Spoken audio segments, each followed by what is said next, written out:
자, 저기 영어에 스트레스를 받았다, 이걸 영어로 표현하면 스트레스에 ed가 붙어서 스트레스트가 되잖아요. 저걸 거꾸로 뒤집어 보니까 놀랍게도 여러분이 밥 먹고 먹는 디저트가 되잖아요. 뭐 실제로 집에 가서 해보세요. 거짓말 아니에요. 저 스트레스라는 단어를 그대로 딱 뒤집어 보면 스페링이 똑같아. 디저트. 놀랍지 않아요?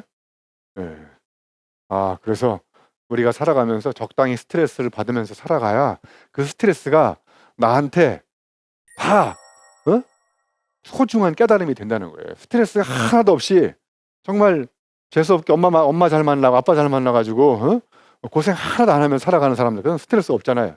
그런 사람은 인생이 별로 달콤하지가 않은 거예요. 여러분같이 이렇게 힘들게 살아가는 사람들은 다 우리가 소중한 지혜를 터득하게 되고 죽을 때는 well dying, 아주 편안하게 잘 죽을 수 있어요. 제 말을 꼭 믿으시고 지금 스트레스 많이 받으시고 여러분, 지금은 이제 여름이 다가오고 있지만 여름이 이제 실록이 가을이 되면 엄청나게 붉게 물들어가는 단풍이 아름답게 빛나잖아요.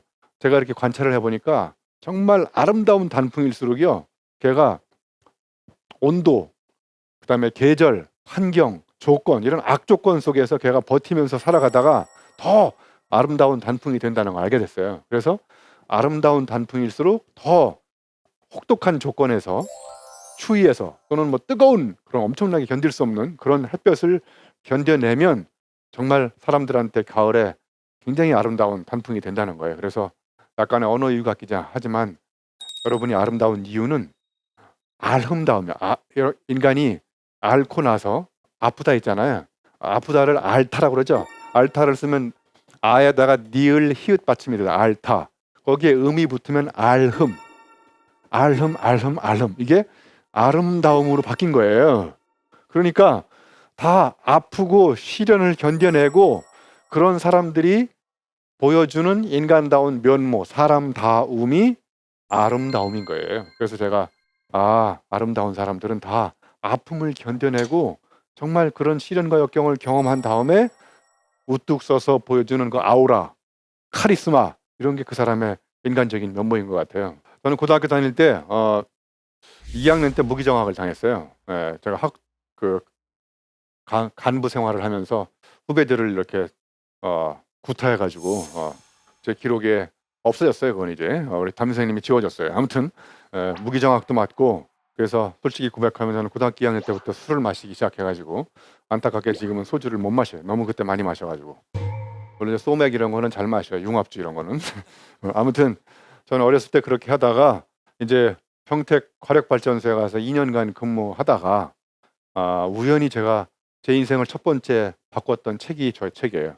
저 책이 바로 고시 체험생 수기집인데 저기에 보니까 공고생이 서법고시 패스한 수기가 있더라고요. 그 제가 술기운의 책을 읽었어요. 그때도 책을 읽다가 눈이 번쩍 띄었어. 공고 나와도 서법고시를 패스해서 행정고시를 패스해가지고 사무관이 될 수 있겠구나.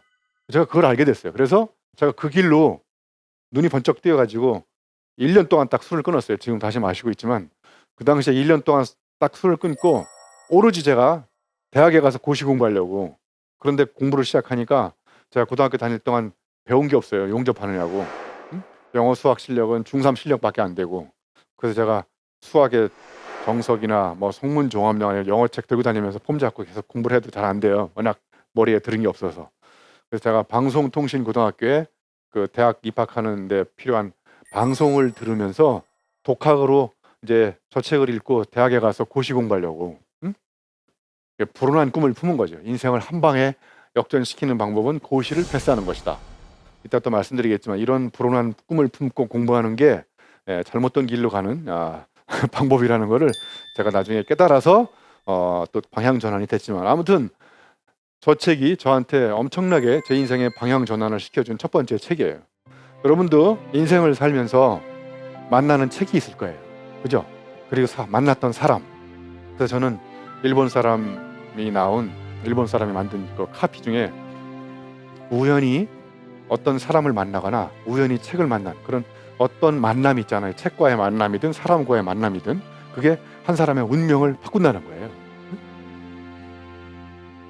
여러분, 책을 함부로 읽으시면 안 돼요. 인생이 헷가닥 바뀌어요. 저는 그래서 이걸 비유법을 이렇게 표현해요. 여러분, 오이에서 피클이 될 수 있지만 거꾸로 피클에서 오이가 될 수 있나요? 안 되죠. 여러분, 지금 여기 들어오기 전에는 오이였었어요. 근데 제 강의를 듣는 순간 지금 점점 피클로 바뀌고 있어요, 지금. 예? 그래서 이런 게 후회가 되거나 위험한 사람 빨리 나가세요. 괜찮아요. 예? 근데 여러분이 어떤 책을 읽기 전에는 내가 오이였었는데 책을 읽고 나서 내가 엄청난 깨달음을 얻고 내 몸이 완전히 해가닥 바뀌는 거예요. 피클로. 그래서 다시 피클에서 오이로 돌아갈 수가 없어요. 이걸 전문 용어로 비가역적 변화라고 그래요. 돌이킬 수 없는 변화. 이게 책이 주는 엄청난 깨달음이고요. 어떤 만남, 사람과의 만남, 어떤 환경, 자연과의 만남, 이 우연한 마주침, 이 마주침이 인간한테 엄청난 깨우침을 주고 뉘우침을 주고 가르침을 주고 이렇게 침을 맞아야 돼요. 마주침이라는 침을. 예? 그래서 저는 저 책을 읽고 이렇게 바뀌었어요. 다시 돌아갈 수도 없어요. 예? 정말 후회가 되기도 해요. 예?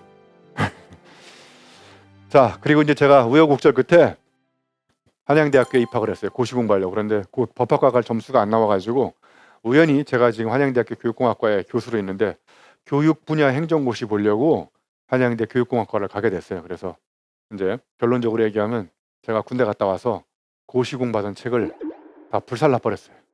왠지 고시 공부하는 게 재미도 없을 뿐만 아니라 자꾸 외워야 되고 옆에 곁에 있는 책들은 막 읽고 싶어서 미치겠는데 그 책을 읽으면 제가 고시 공부를 잘 못하잖아요. 주어진 책만 죽어라고 읽고 재미도 없는 거. 그래서 고시 공부하던 책을 달밤에 날 잡아가지고 다 불살라 버렸어요. 그걸 전문 용어로 분서갱유 사건이라고 그래요.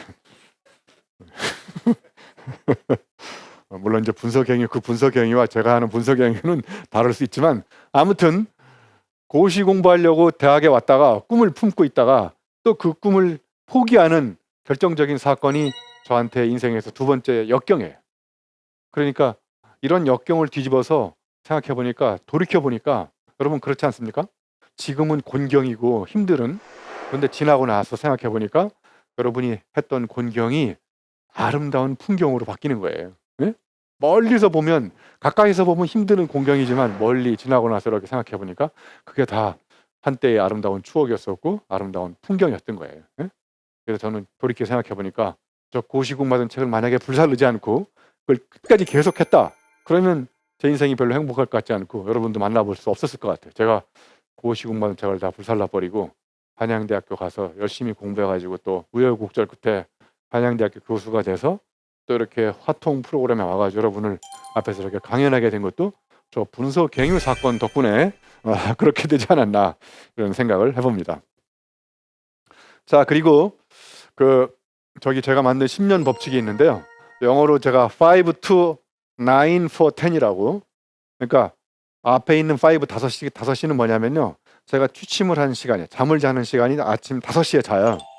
그리고 몇 시에 일어나냐면 9시에 기상을 해요. 그럼 몇 시간 잔 거예요? 4시간 정도. 그걸 for 10년 동안 한 거예요. 그러니까 5시에 잠을 자고 9시에 기상하고, 이걸 10년 동안 해보니까 어떻게 된 거예요? 이렇게 된 거예요. 그러니까 고시공부하는 책을 불살라버리고 책 읽는 재미에 빠져가지고 너무 잠이 안 오는 거예요. 책이 너무 재미있어가지고. 이게 거짓말같이 느껴지겠지만 여러분 요즘에 뭐에 빠져 있습니까? 게임에? 네, 게임 빠진 거를 5시까지 하고 9시에 기상을 하고 10년 동안 해보세요. 그러면 세계 최고의 프로 게이머가 될 수 있어요. 응? 또 뭐에 빠져 있어요? 빠져 있는 거 빨리 얘기해 보세요. 뭐다 빠져야 돼 지금. 에? 빠져야 불광불급이라고, 뭔가 내가 미쳐야 어느 경지에 이를 수 있거든요. 저게 10년 법칙이라고, 또 하루에 3시간씩 10년 동안 투자하면 약 1만 시간이 된대요. 그걸 1만 시간 법칙이라고 하잖아요. 그러니까 한 분야의 경지에 이르려면 그냥 어느 날 갑자기 되는 게 아니라는 거예요. 에? 그 숱한 힘든 거 경험하고 엮어가면서 자기가 재미있는 일을 찾아가지고 하루 3시간 이상 10년 동안 투자하면 그 해당 분야의 경지에 이를 수 있다는 거예요. 그래서 제가 5 to 9 for 10이라고 10년 법칙을 만들었어요. 자, 여러분 연립 현상이라고 혹시 아시나요? 연못에, 큰 연못이든 작은 연못이든 그 연못에 연잎이 반 정도 이렇게 채우는데, 연못을 약 5일 정도 걸렸다고 생각해 보세요. 5일. 반을 채우는데 연잎이 계속 뻗어나가면서, 그럼 나머지 반을 채우는 데는 시간이 얼마나 걸릴까요? 앞에 반을 채우는데 5일 걸렸어요. 그럼 나머지 반을 채우는 데는 얼마나 걸릴까요? 이렇게 자꾸 수학적으로 계산하시니까 이렇게 되신 거예요 지금. 그냥 다음날 반을 채워버려요.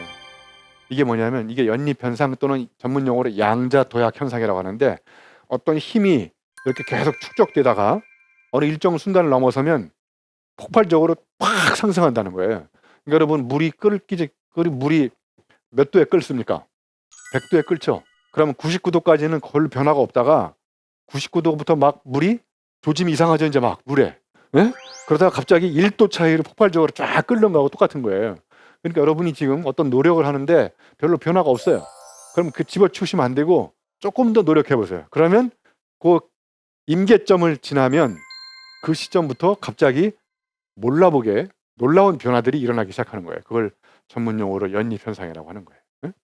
그래서 누구나 99일까지 노력하는데 하루 더 노력해가지고 100일째 되는 날 자기가 원했던 폭발적인 변화의 모습을 목격하는 사람은 결국은 몇 사람이 안 된다는 거예요. 그래서 인생은 한 끝발 차이라는 거예요. 끝발이 뭔지 아십니까? 한 끝발. 1도의 차이, 한 걸음의 차이, 이 작은 차이가 사람의 변화, 우리 삶의 변화를 폭발적으로 일으킨다는 것을 연립현상이라고 하는 거예요.